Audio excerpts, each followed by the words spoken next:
Agreeing to things you don't want to do is one of the most common ways people lose years of their lives without realizing it. Suppressing your own preferences to accommodate others, often before you've even processed what you actually want. You default to saying yes to avoid potential conflict, even if it's something you genuinely didn't want to do. And while these moments seem insignificant on their own, they become a repetitive rejection of your own agency, delegating the terms of your existence to everyone around you. Here's what's happening. People pleasing is often learned in environments where approval wasn't guaranteed. When a parent's mood dictated the safety of a household, or when love felt conditional based on how well you performed for someone, the nervous system builds a strategy. Keep people comfortable, and you stay safe. That strategy made sense then. In adulthood, the environment changed, but the strategy didn't update. So now you're managing the emotions of people who aren't dangerous to you using a system that was built for people who were. You apologize when you didn't do anything wrong. You may feel responsible when someone near you is unhappy. You prioritize someone else's needs above your own without question. And on the occasion you do say no, it feels like you made a mistake.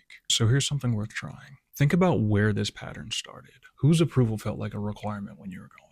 Whose mood determined whether the rest of the day was going to be okay? That's where the strategy was built. Now look at the people in your life right now, the ones that you adjust yourself for, and ask yourself, has this person ever made me feel like their love or respect depends on me performing for them? If you realize that they haven't, or you can't think of a single moment where that person punished you for just being you, that realization changes everything. Because now the pattern has an origin that doesn't include them. And the next time you feel a pull to adjust yourself around that person, you'll know exactly where it's coming from. That awareness in the moment is what starts separating who installed that pattern from the person that's standing in front of you right now. And if the person who installed it is still in your life, a parent you still see, a family member you can't avoid, your wife or husband, that awareness matters even more now. Because now you can tell whether you're reacting to something that's actually happening or you're repeating something that used to happen. Those aren't the same situation and they don't need the same response. But this pattern doesn't just affect how you treat people. It affects how you see yourself, what you believe you're worth, what you think you deserve, and how guarded you feel in relationships that haven't given you a reason to be guarded, but you're not in that environment anymore.